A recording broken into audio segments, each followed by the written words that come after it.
Thanks for tuning in to SSPTV for the first and only debate for state representative of the 116th District. The Republican incumbent Tarah Toohil is here, along with her opponent, Democrat Ransom. Now, before we get started, tonight's debate is made possible, thankfully, to the League of Women Voters of the Greater Hazleton area.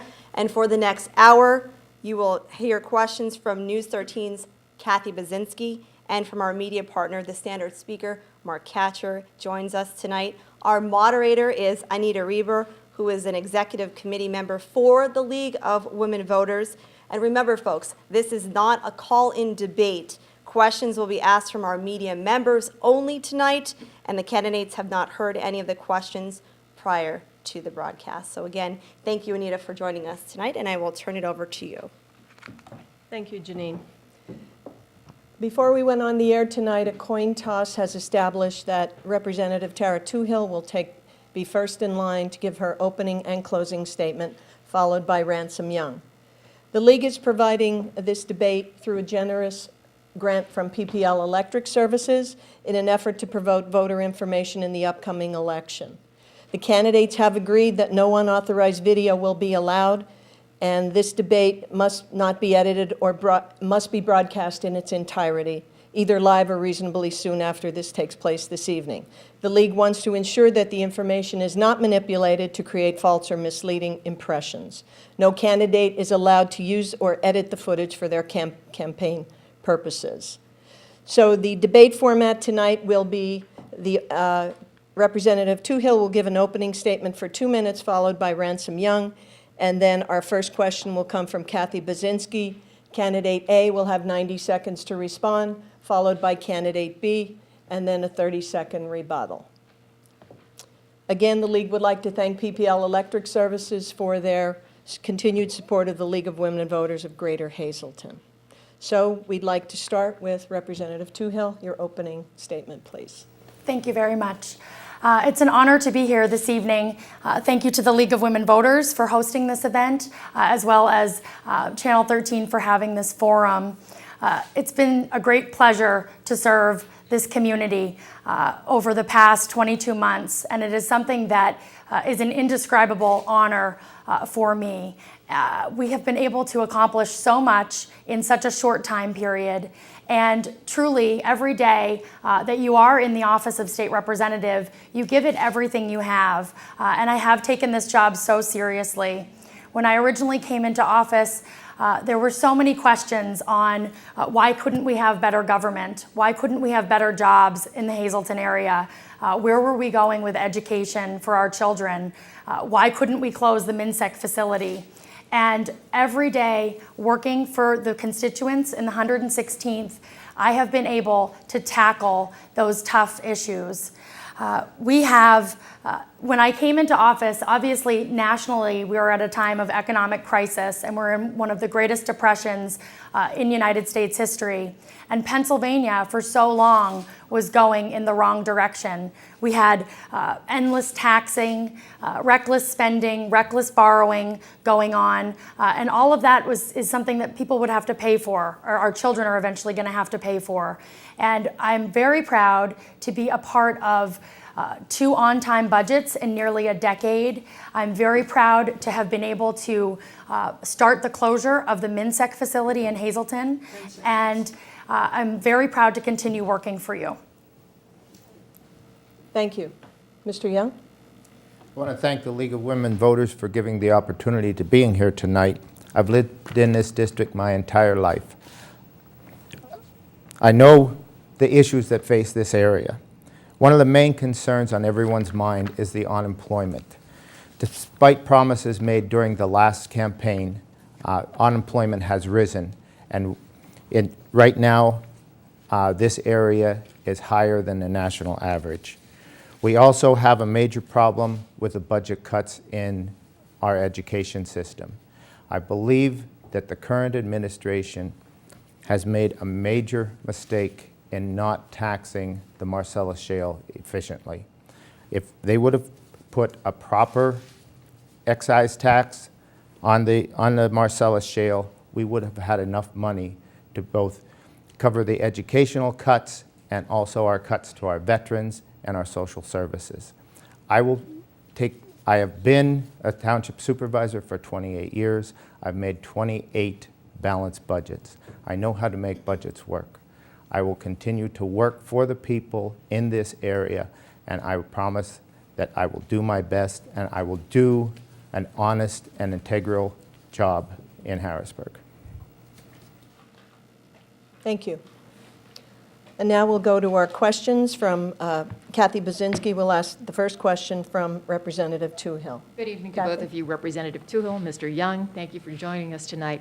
First question, something that Mr. Young alluded to in his opening remarks, very timely. Late this afternoon, the information crossed my desk. The unemployment rate for the Luzerne and Lackawanna County metro area up to 9.6%. Representative, my question to you would be, what have you done in the past 2 years to help bring jobs to this region? What do you plan to do in the future? Mr. Young, my question, what don't you think that the representative has done enough of in the past 2 years, and what would you bring if you were elected? Representative. Thank you. Well, jobs, when I was coming into office, obviously, in this tough economic time, the job climate is of the utmost concern, and it's good family-sustaining jobs for the Hazleton area that is our biggest concern. And really, in this tough economy, it has been tough to get people to choose Pennsylvania, to come to Pennsylvania, bring their businesses to Pennsylvania. And due to all of the regulations, small business people, because of the taxes and because of the regulations, they don't want to do business. People that opened fabulous businesses in the 80s, they're having such a hard time because of the regulatory climate. So one of the biggest solutions, and one that I've been working on with the bureaucrats, you know, DEP, DPW, with those bureaucratic agencies, is the regulatory climate. We can have safe environmental, protect the environment, and at the same time allow people to do business. So the regulatory concerns are a big issue. Also, the corporate net income tax. I've been working with a bipartisan group in the legislature to lower the corporate net income tax from 9.99% down to 6.9%, as well as closing the Delaware loophole. So those are two things that Republicans and Democrats both wanted that we're getting to achieve. Thank you. Mr. Young? As you said, I believe that more needs to be done to bring jobs to this area. One of the things is, as she said, we have to lower the corporate tax. As a township supervisor, I brought more jobs into this area than she did as a state representative, and I had less resources. I worked with Can-Do to bring the corporate center in. We recently brought a new business in within the last year, a cigar wholesaling job. Also, currently, there is another school moving into the corporate center.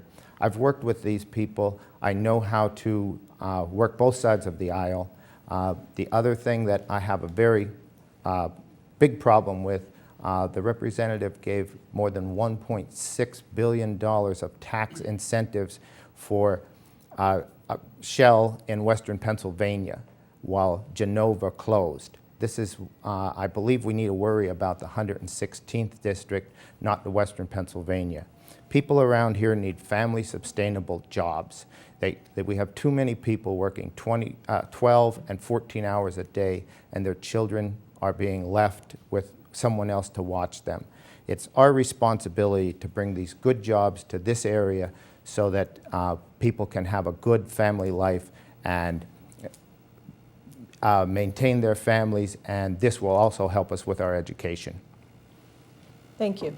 Now 30-second rebuttal. I would like to address that. One thing, Mr. Young has voted himself jobs numerous times over the course of his career, which is really completely wrong.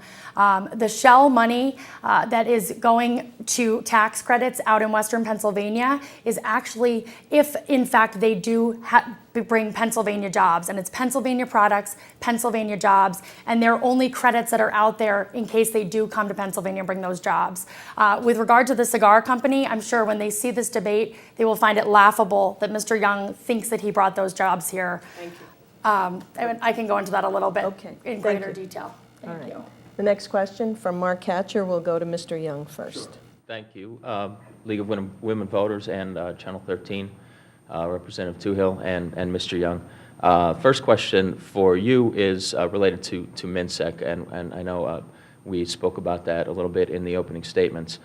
State Representative Toohil has worked to limit the effects of Minsec, which, as everyone knows, is the halfway house in downtown Hazleton, including by working with the State Department of Corrections to enact some occupancy changes.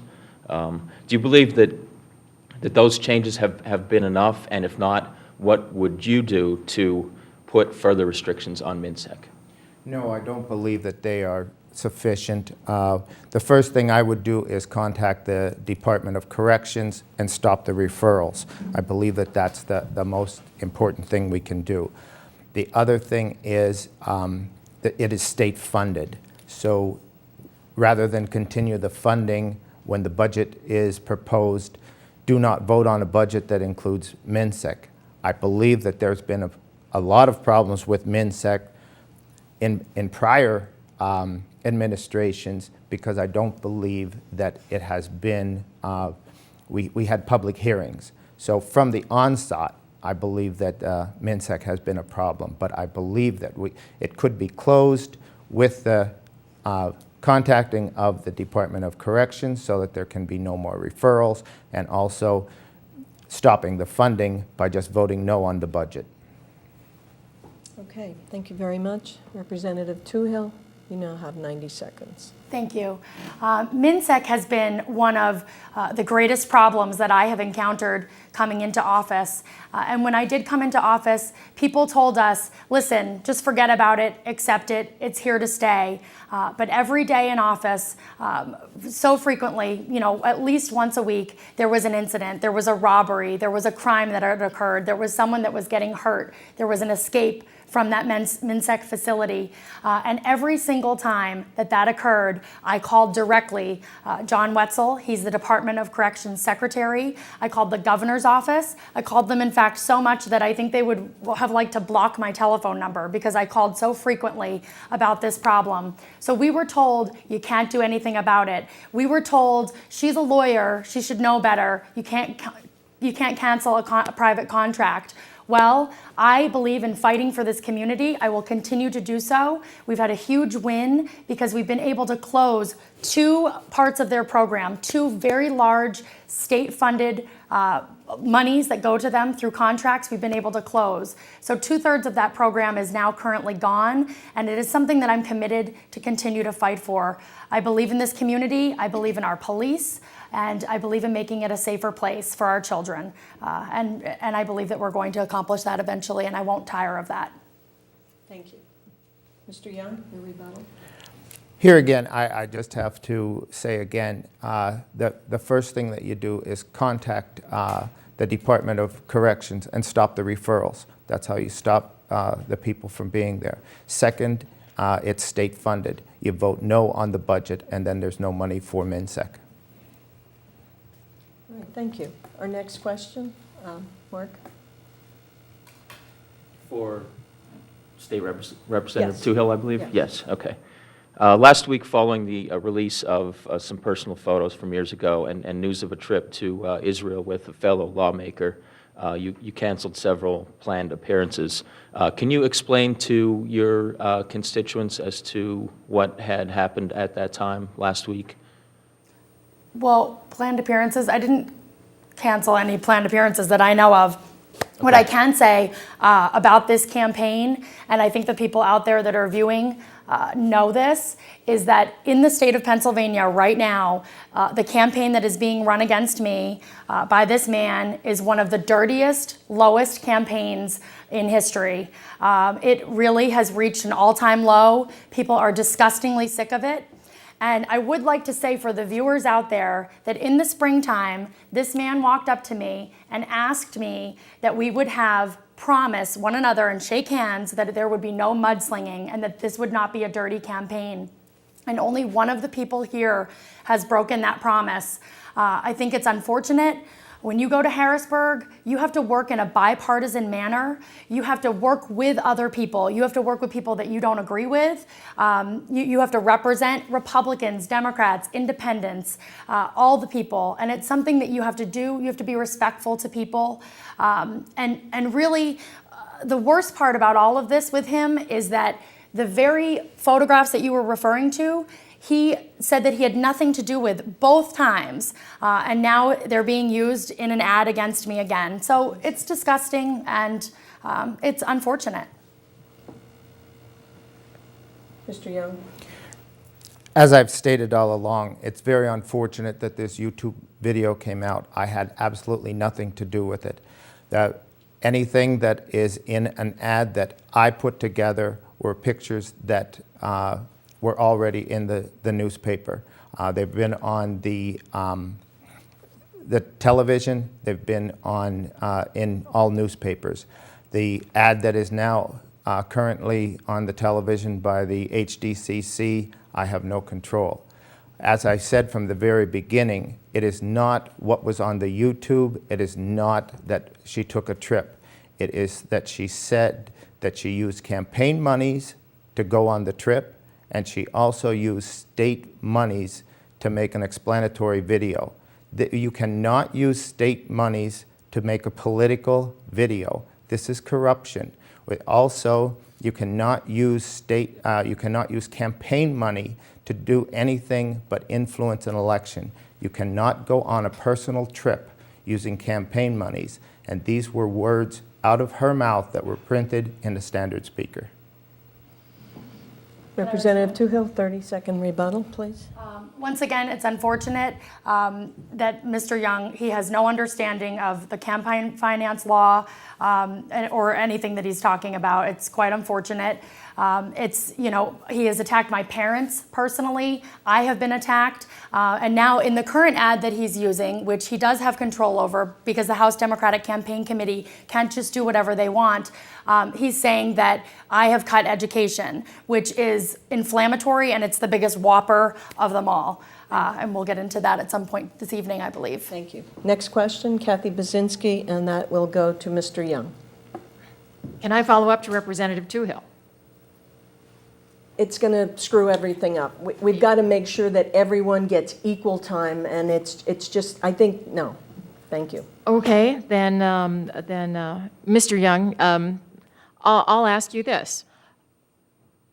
In terms of the representative responding to these different campaign ads, how should she have responded differently, in your estimation? Well, this is what I asked from the beginning. I gave my ethics reports for the last 28 years. I have never taken a trip. I have never taken a gift from anyone. I also have proposed that when I get to Harrisburg, I will propose a bill that you must report any gift or trip of a value of more than $250 within 5 days, rather than wait until after the election to report these trips. I believe that she should have been forthright and said if she used state funds to make a political ad, and also report where she used campaign funds to go, as she said, on a personal trip. I don't care if she went on a personal trip. I don't care that she took lobbyist money. That is legal. It is questionable to use campaign funds to go on a personal trip, and it is definitely illegal to use state taxpayers' dollars to make a political video. Thank you. May I focus the follow-up to the representative? Or just let me rebut it. Are you both okay with that? Because, we did have a the other structure thing in is place. this is supposed to be about energy, economics, and education. Well, So- yes, you're right. They are the anticipated categories, and I would recommend that we stick with those, please. I So, would like to respond to yes, what Mr. go Young right said. ahead. 90 seconds. anything coming from this man about ethics or legality is completely wrong. He doesn't understand what he's talking about. This is a man who has voted himself pay raises. He's raised taxes on the people in Butler Township. He's currently suing the residents of Butler Township, which is the very people that he is elected to represent. I can tell you that much, that I'll never sue the taxpayers in Pennsylvania. So there's just so many unethical things. You know, you can't vote yourself a job, and anything that he's saying is not true. Everything I do under ethical guidelines. It was a campaign trip that I took, and it's, you know, it's just wrong to make allegations when you're uneducated on the issues and accuse people of things. And I think that the people out there, they want to talk about jobs, they want to talk about taxes, they want to talk about you know, where we're going with the future for them. And I hope to have an issue-based debate for the rest of this time here on things that matter to the people out there. So I'm looking forward to that. Thank you. 30-second rebuttal. First of all, I have to clear up, I am not suing Butler Township. I am suing 2 supervisors individually for my first right, my first right amendment. Also, Ms. Toohil said that she took this as a personal trip, and she used campaign money. So I'm saying, let him continue to say things that aren't correct. It's just like such a misuse of time. And it's not on the issues at all. It's just like, it's horrible. You can pay for that in your campaign ads, Ransom. do I get to finish, or You have are we? 5 seconds and 6,700. As I said, we were supposedly going by a 30-second rebuttal, but Ms. Toohil interrupted. So, I mean, what she said, I do not give myself pay raises. Those are done by the auditors. So she has incorrect facts. She's trying to blemish my record, and there's nothing to blemish. All right, thank you. And I would ask that the interviewers please try to focus on substantive questions. Sure. Who's next? I will take the next question, and I believe it's for Representative Toohil. I don't believe anyone in the state of Pennsylvania would argue that the education system isn't broken. So my question to you would be, how can we effectively use dollars to spend on education to the point where our children are getting the education that they need, and they are exceeding to the levels that they need to be? And just one addition to that, this hits home with the Hazleton Area School District, which has several low-performing schools.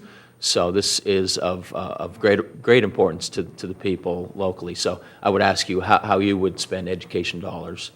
It's such a good question. Thank you, Mark. In Pennsylvania, our children and their education is of the utmost importance. And one of the biggest problems that we have is that we're not training our children for the jobs of the future. So there's jobs that are out there. There's jobs in the Marcellus Shale industry. There's a dire need for engineers in the state of Pennsylvania. We actually import engineers, 60,000 a year to Pennsylvania. And there's healthcare jobs. When we have to take care of the baby boomers, there's going to be so many healthcare jobs out there. And the problem with our education system is that we don't trust the teachers enough.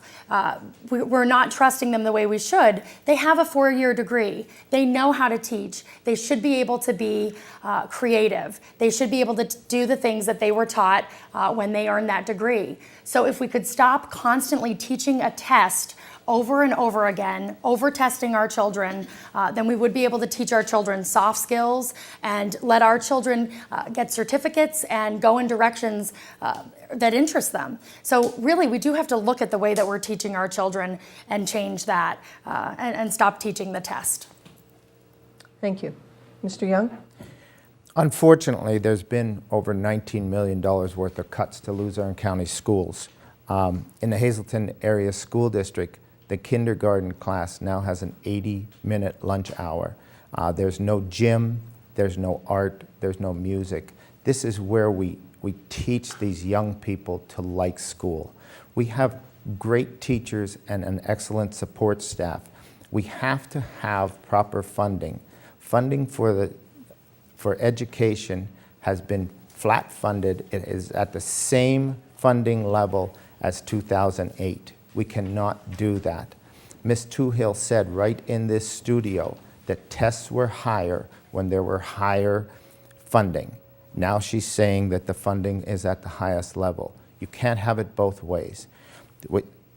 This administration dropped the ball. They missed a great opportunity to put an excise tax or an extraction tax on the Marcellus Shale. That would have provided enough money to provide educational funding. We need to make sure that education is fully funded so that we can teach our children and provide them with an education so they can move into a job. Not every child will go to college, but we have to teach them so that they can have those technical skills so that they can go out and have family sustainable jobs. Thank you. 30-second rebuttal. Thank you. I want to be very clear that in the last the two times that I've been in office and the two budgets that I've voted for, it has been the largest statewide subsidy to education. The Hazleton Area School District and the Crestwood Area School Districts, which I represent, have received increased funding both of those years. The thing that's wrong about what's being said is that it takes the one-time Obama stimulus money and counts that as cutting education, and that's not correct. Thank you. Next question will come from Ms. Bozinski, and Mr. Young will get it first. Okay, Mr. Young, you moved us on to the environment a bit. Let's talk Marcellus Shale industry for a moment. While a lot of folks see this as a salvation in terms of revenue and jobs coming into the area, others are markedly opposed and fearing that it's going to damage the precious environment here in northeastern Pennsylvania for generations to come. Where do you stand? How do you think it should be handled? How do you think it can live up to our expectations, and how can it all be done safely? It's an opportunity that we can generate a great deal of money for the state, but it must be done properly. Act 13, which was passed, Ms. Toohil voted for that. With that, it took the discretionary decision-making away from the local officials, which in our district, we probably will never see drilling. But what that opened was they could put a fracking water treatment plant right next to anyone's home, and the local officials would not have anything to say about it. Fortunately, the majority of the township supervisors in this district were against that. We all passed resolutions. 3 out of the 5 townships passed resolutions against Act 13, taking the discretionary decision-making away from the local officials. It was found unconstitutional. So this act was not a good act. It didn't provide enough money, and it did not provide enough safeguards for our environment. There was another proposal by the Democratic caucus that would have made the setbacks nearly 2/3 farther from all water sources, but the Republicans would not take a look at it. As I said, this is an opportunity for Pennsylvania so that we no longer rely on foreign energy, but we must do it carefully as not to destroy our environment. Thank you. Representative Toohil. Thank you. The big oil companies have come here and started fracking here in Pennsylvania since 2008. And really, obviously, the environment was put at risk. We had 2,600 local governments all starting to impose all of their own different rules, and we had 45% of local governments that just didn't have any rules at all. So Act 13 is a compromise. The oil companies weren't happy with Act 13. The legislature wasn't completely happy with Act 13. And we were able to get, I am for some sort of tax or severance fee, impact fee, and it really does equate to about a 3.5% impact fee. So there is a large amount of money now going to the environment, to the Environmental Stewardship Fund. There are regulations across the board so that you can't just go and drill close to a water source or close to people's homes. And that was something that was needed. And I think that in order to do it right, you know, we're obviously having drilling, but you want to ensure that it is being done in an environmentally safe way. There are jobs out there. There's 3,000 jobs available right now in the Marcellus Shale industry, but it goes back to the educational question, because those 3,000 jobs that are out there, we're not going to have drilling here in southern Luzerne County, but certainly our children will be able to go up there if trained appropriately and work in that generational job market. Mr. Young, you have a 30-second rebuttal. As I said, Ms. Toohil never consulted her local officials to see if they were pleased with Act 13. This is why we had to pass resolutions against it, and fortunately it was declared unconstitutional. As far as she says that she tried to get some type of a severance fee or impact fee, in my township, we get $175 from the Marcellus Shale. That doesn't buy a tire for our police car. Thank you. Next question, Representative Toohil. We're going to get back in sequence, and I'll take the next question, if I may. And I'd like to steer back to the economy. Representative Toohil, in your opening statement, you said that you were proud to support Governor Corbett's 2 budgets that were balanced budgets. However, a lot of people on the street say that those budgets were balanced on the backs of school children who lost a lot of programs, particularly in the arts, as well as folks who lost a lot of the social services that they need to live. How do you support those budget cuts and the effect that they might make on your constituency? Are you still in agreement with the governor? Do you have new ideas to do things differently? Well, I have voted against the governor often. I represent a heavily Democratic district, and I am very bipartisan. I've worked across the aisle with other members of the House, not looking at Republican, Democrat with every issue. I have been a huge supporter of public education. So to be clear again, the budget that I voted for, the last 2 budgets, did not cut education. There was the loss of the one-time stimulus money. It's about $4 billion that we had in a deficit that we lost because it was just one-time money and everyone knew that it was one-time money. So you have education being funded for Hazleton Area School District and Crestwood Area School Districts, but it's the largest amount. Every year it has to increase. And you know, we have the property tax increase problem coming in as well, even with each of those budgets, that we gave more state money every time to education. You know, there was property tax increases on the local level. And that is because we do have a looming pension crisis where, you know, obviously the teachers' pensions, they grow and grow. So there, you know, we have to look at solutions down the road because the pensions are taking away from the actual money that is being used in the school district in the classroom. Thank you. Mr. Young?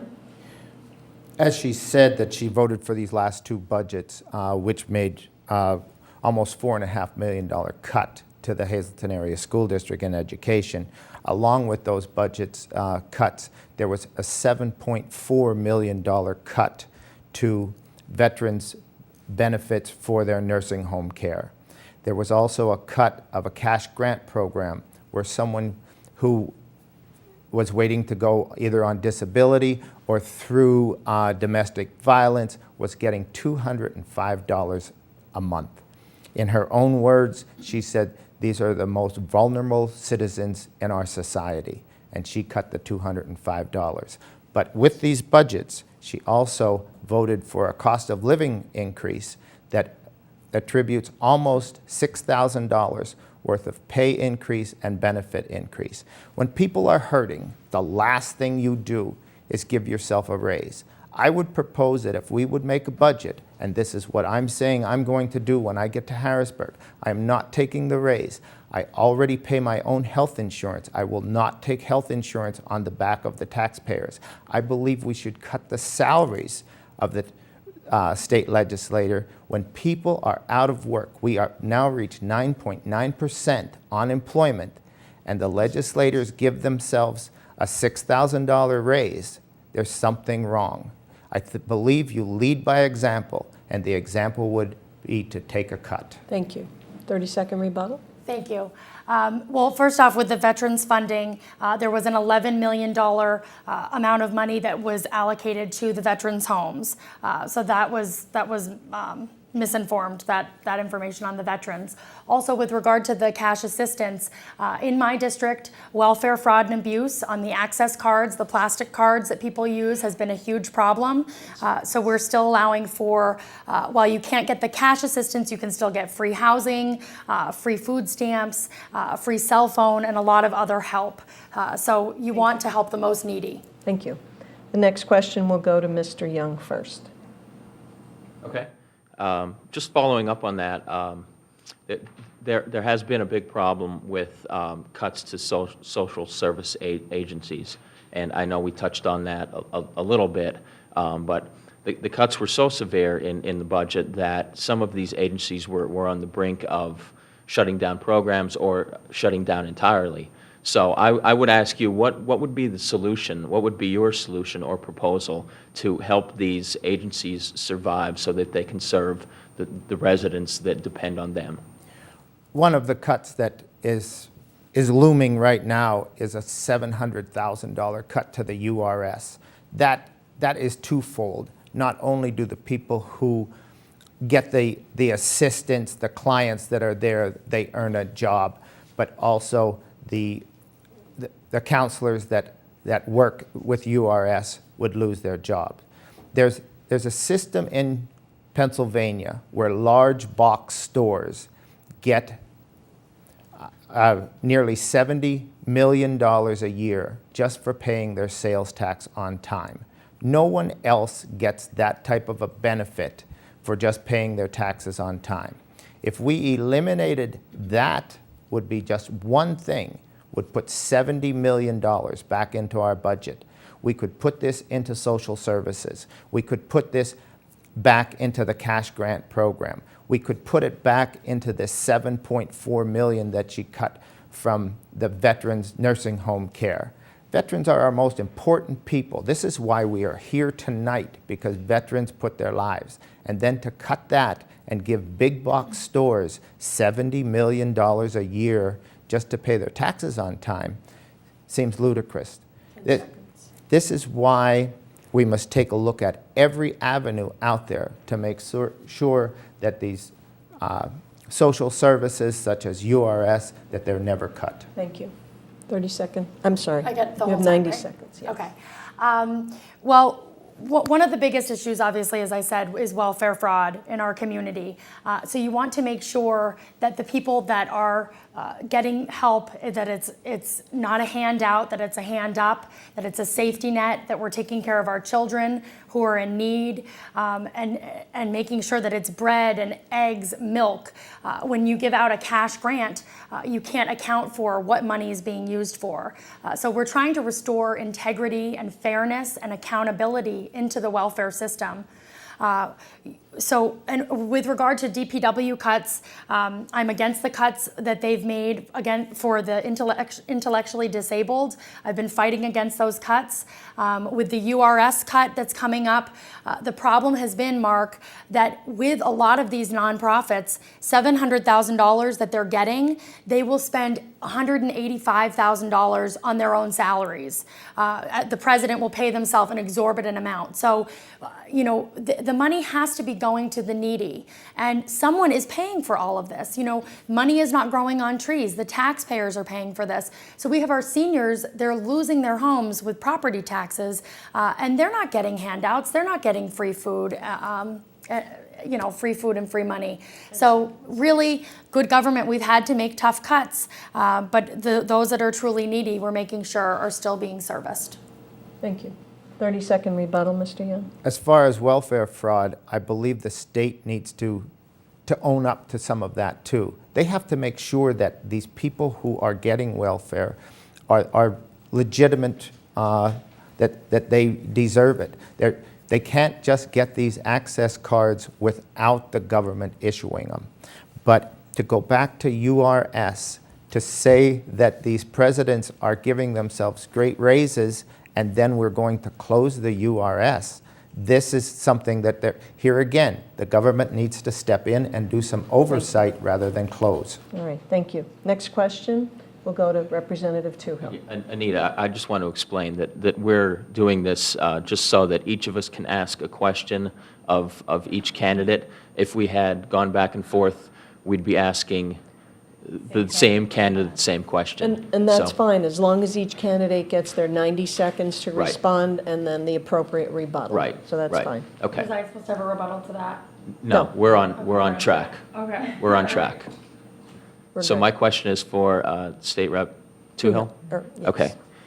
There is a growing problem at home, especially in the city of Hazleton, with the financial condition of the city. And it doesn't seem like there is much improvement on the horizon. If you can dispute that, I would certainly love for you to do that. But otherwise, what would be your solution for helping these struggling small municipalities at the Harrisburg level? Well, I am on the local government committee, so this is something that we've been looking at, and it's been a growing problem. I think it's something that people kind of were turning a blind eye to or just trying to sweep under the rug. But obviously, a city like Hazleton has to be able to pay for their police force. Being able to combat crime in the city and having to do that with half of your police force makes it terribly difficult to, run a city and have it be a place where people feel safe. So, recently we've been able to increase funding. We passed a law through Judiciary Committee where the Hazleton area is actually going to get more money for certain types of arrests that they're making. I did have a very large meeting recently with our chief of police, the governor's office, Pennsylvania State Police, and DEA agents regarding our drug issues that we're having in the Hazleton area. But it's something that cities like Harrisburg, cities like Hazleton are having to combat, and we do have to come up with revenue sources. One of the things is you have to be able to get the legislature to vote that they will then allow cities like this to raise their taxes or look at other revenue sources. And a lot of legislators have taken pledges where they won't ever allow for any sort of increase, and they won't actually vote for that. But I'm willing to work on possible solutions for Hazleton City because it's a big problem. Thank you. Mr. Young? As a township supervisor, I know exactly how hard it is to make ends meet. One of the big things is we need to have property tax reform. The gaming money was promised to go into property tax reform. It seems like it goes every place but. They put it back into the general fund and they spend it on raises for themselves. We need to take that gaming money, take it totally out of the general fund and put it into property tax reform. The senior citizens are paying exorbitant property taxes. It will work in both ways. If we can reduce property taxes, people will have more expendable income. They will go out and they will purchase things that will make the economy go. It also lessens the burden on the local municipalities because then they aren't competing against school taxes and county taxes. It will free up money. We are hurting so much in the local municipalities trying to make ends meet that when we try to increase our police budget, then right away we're looking at a tax increase. We want our people safe, but we can't tax them out of their properties. So this is why we need to put the gaming money back where it belongs and have property tax reform. Representative, 30-second rebuttal. Thank you. Property tax relief is a big issue. It's been kicked around since the 1960s that we're going to have property tax reform and property tax relief. We have voted for some a small amount of property tax relief now where the school district is not allowed to raise your taxes, but for certain circumstances like pensions or building new buildings. But it's an archaic form and it's something that we'll be able to discuss, I hope, later on this evening, the solutions that are out there, because there are two good solutions on the table. Thank you. All right, the next question will go to Mr. Young first. Let's talk about this upcoming election. In many ways, whether it's the 116th district, districts all across the state of Pennsylvania, or even the presidential election, this election is about the viability and the continuing ability of the middle class to thrive. Mr. Young, if you were elected, what will you do to help the friends and neighbors who are in that category in this district? Representative, what have you been doing and what will you continue to do? I think first and foremost, we need to have property tax reform. This is what's slowing the economy. As I said, if the average person pays $4,000 or $5,000 a year in total property taxes, that is something that they cannot spend on the economy.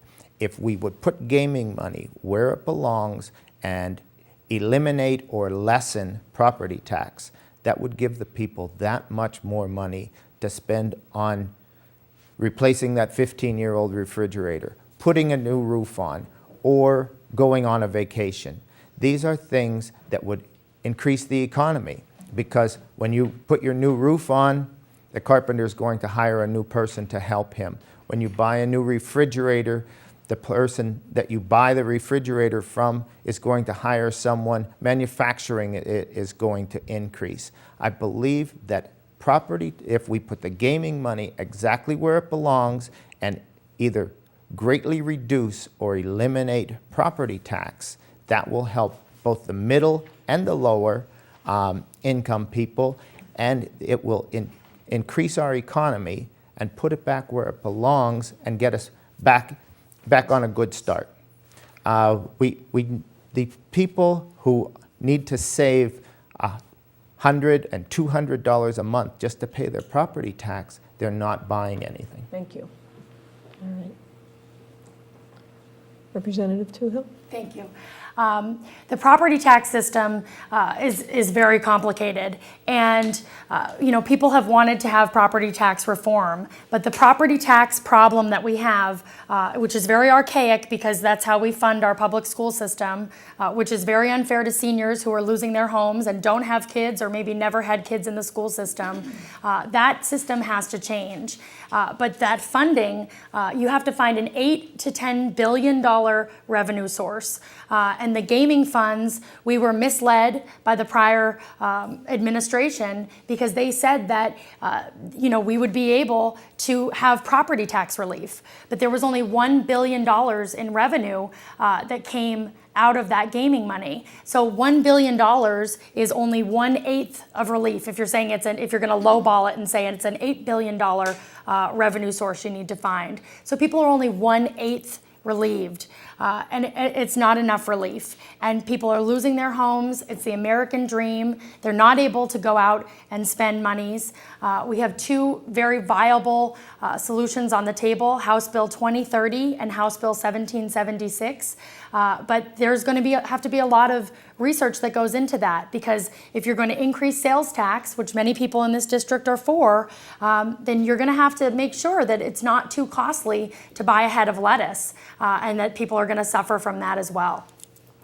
Thank you. Mr. Young, 30-second rebuttal. I would have to say that House Bill 1776 was either a knee-jerk reaction for an election year or just a flawed bill. It comes up over $1 billion short, even after they raise income tax and sales tax on many items. Even if, as she says, that the gaming money will reduce our taxes by 1/8, I believe that senior citizens who are barely getting by would be glad to have their property taxes reduced by 1/8. Can I respond to that? No, I'm sorry. Got to go back to our format. The next question is for you, Representative Toohil. Okay. Recently, we had a natural disaster here in not only Pennsylvania, but in the Northeast with Hurricane Sandy. What do you believe is the appropriate response from a state legislator to such a disaster? Does it involve work in the district? Does it involve trying to garner funds from Harrisburg? I'll let you offer some other suggestions to that. Well, in the last flood that we had, not in the one that we just currently had. Obviously, in the Hazleton area, we were very lucky to be on high ground, although Butler Township and some of the other low-lying areas were very hard hit. But the devastation that occurred, that obviously was like 1972 with Hurricane Agnes, really put so many people in such a bad position with their businesses, losing their homes, and it really was catastrophic for this area. And that affects the economy, like their livelihood, their ability to go to work, all of that has been affected. And we were able to, and it was contentious at the time because it's hard sometimes to get Republicans and Democrats to work with one another, but through the leadership of Senator Udechak, we were able to begin a revolving loan fund, and it goes to businesses in the Hazleton area and all of Luzerne County, and there's money available at 1%, so it took $4 million and put it in a revolving loan fund to get those businesses back up on their feet. Because really the only way to recover, and for Luzerne County to appropriately recover, is for businesses to be able to clean up and get back out there and be able to hire people, and for those people not to lose their jobs. All right, thank you. Mr. Young, you have 90 seconds to respond. During the disaster last year, the response from our township was tremendous. One of the problems is the slow response when people need to get their money back. Whether it be FEMA or PEMA, there's such a long wait, and it makes people really wonder if they count. And of course, we all want the small businesses to get up and running. That's the backbone of our economy. But also the people's homes. We need to have a faster response for these people who they're laying money out to rebuild their homes. And unfortunately, some of these people that in Butler Township, they were hit twice within 3 years. And they were waiting for their money almost from the last flood, and they hadn't received it as of yet. And this is something that we need to speed along the recovery system so that these people aren't waiting and have their money out there so long to get help. And even the municipalities wait a very long time to get reimbursed for this money. And we're all working on a shoestring. So there needs to be a quicker response from the state and federal government to help both the people and the municipalities. 30-second rebuttal, Representative. It is true that the insurance companies in particular, as well as PEMA and FEMA, that they don't respond quickly enough when it comes to actually putting the money out there. So people are having to make repairs or have contractors come to their house, and they have to pay out of pocket. And if you don't have, you can go through your entire savings doing that. So it is something that we're working harder on, and it's something that the federal government and state governments need to provide money for. And we do have bills that are still out there on the table trying to get that money to people. Thank you. We have time for one more question, and then we'll have our closing remarks. So this will be the last question, and it'll go to Mr. Young first. Okay, Mr. Young. The face of the 116th District, northeastern Pennsylvania, even the United States, is changing. It's much more diverse. Right now, there are children attending schools all across the country and here in this district whose parents may be in the country without documentation. Educationally, what are your hopes for those children as they move through the public educational system and perhaps try to get into colleges and universities in terms of funding and grants and loans and everything else that American citizens are entitled to? American citizens are entitled to an education.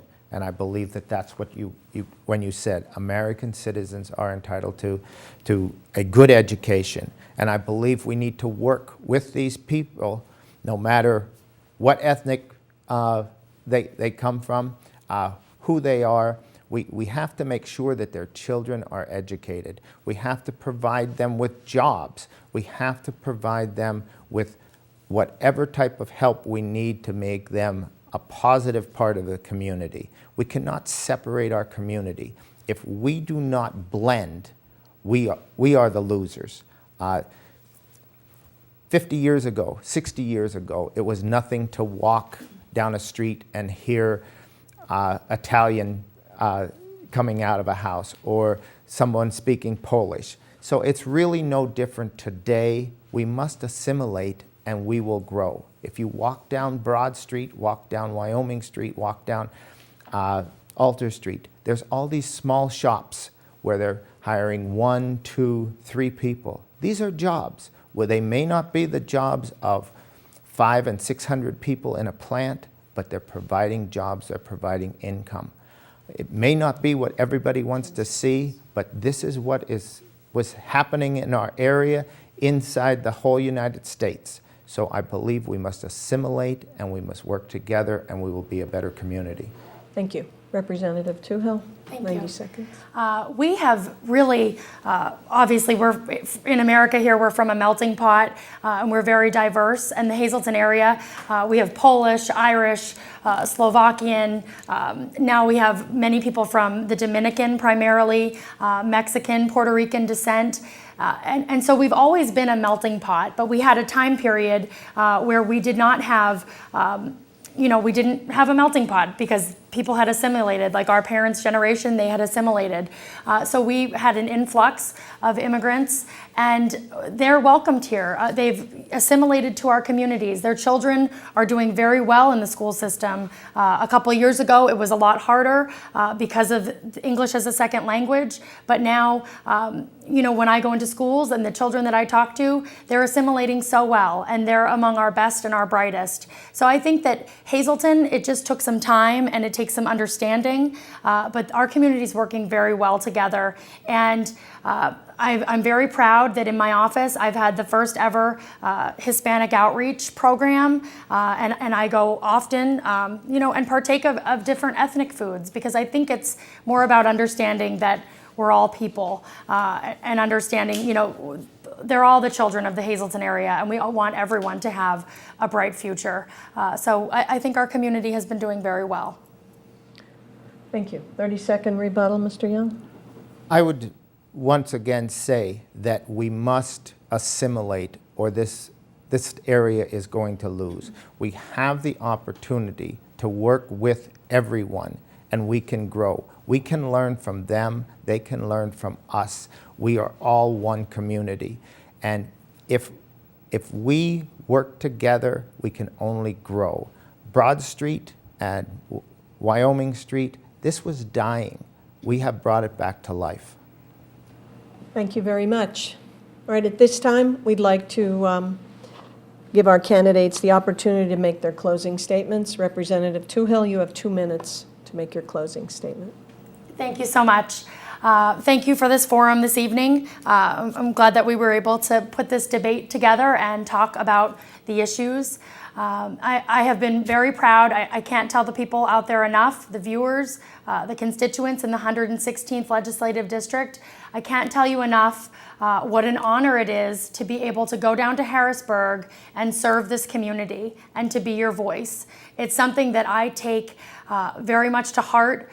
The votes that I've made down in Harrisburg, I really struggle with a lot of the votes because a lot of them are tough votes. But I make sure that I represent this district and that I take care of home. Obviously, we had such a period of reckless spending, reckless borrowing, and the Harrisburg and Pennsylvania being on the brink of crisis, just as America is. And we've been able to turn all of that around. We've been able to get businesses, get government out of the way of businesses, let small businesses thrive, and that's the way we're going to get our economy back. We're helping to bring businesses to Pennsylvania because it's a better place to do business. I've been working to give the biggest amounts of money in state history to the Hazleton Area School District so that we can appropriately educate our children and that they will be trained for those jobs of the future. So the work that I've been able to do, I would ask that the people out there give me the honor and the privilege of continuing to do that hard work. Fighting crime, fighting welfare fraud, closing the Minsec facility, increasing education. Those are all things that I have worked so hard on and take very much to heart. The children and working for the children of this area is something that I can't express my gratitude enough for. And I just want to thank you for tonight and thank the viewers for tuning in. All right, Mr. Young, 2 minutes. I've lived in this area all my life. I've never wanted to live anyplace else. I've been a township supervisor for 29 years. I've been a public servant in all that time. I want to provide these services for these people. As a township supervisor, I have the history of bringing jobs to the area. I have history of working with other municipalities. I am not the new kid on the block. I bring experience. I will never embarrass this area. I will work with integrity and honesty to make sure that this district is well represented. You will never have to worry about me making an explanatory video or spending taxpayers' dollars to make these videos. You'll never have to worry about me taking gifts and trying to explain it. As I said, I have been here my whole life. I will not degrade this area or ever embarrass it. I will just work to make sure that we have a better area. I am asking the people to look at my record, look at what I've done as a township supervisor. I've been there 28 years. We have excellent recreation facilities. We have an excellent police force. We are one of the only townships in this district that has a 24-hour police department. These are things that I bring to the table, and I humbly ask the people to vote for me on November the 6th. Thank you. Thank you. At this time, I'd like to thank the candidates for participating tonight. And the League of Women Voters of the Greater Hazleton Area is a nonpartisan political organization, and we encourage everyone to get out and vote, regardless of who you're voting for. It's very important. And we'd also like to let you know that if you're interested in joining the League of Women Voters, it is open to men and women over the age of 18. And the state website is www.palwv.org. Thank you very much. All right, Anita, thank you. Thank you to the candidates. And again, we want to just reemphasize that this debate is an hour long. It will rebroadcast in its entirety here on Service Electric Cablevision Channel 13, Saturday at 7 p.m. and Sunday at 10 a.m. You can also watch the debate on your own time at SSPTV.com. Please pick up a copy of the Standard Speaker for Thursday or check out their website at standardspeaker.com. A couple thank yous for us here at SSPTV to the League of Women Voters who sponsored tonight's debate. To our candidates, thank you for coming. To Anita, as I said, and Dr. Deb Carr, part of the Women League of Voters, and Service Electric, PPLL, and of course, Art Panel. So thank you on behalf of SSPTV and the Lasant family for joining us here. And remember to educate yourself on the candidates. Get out there and vote again on November 6th.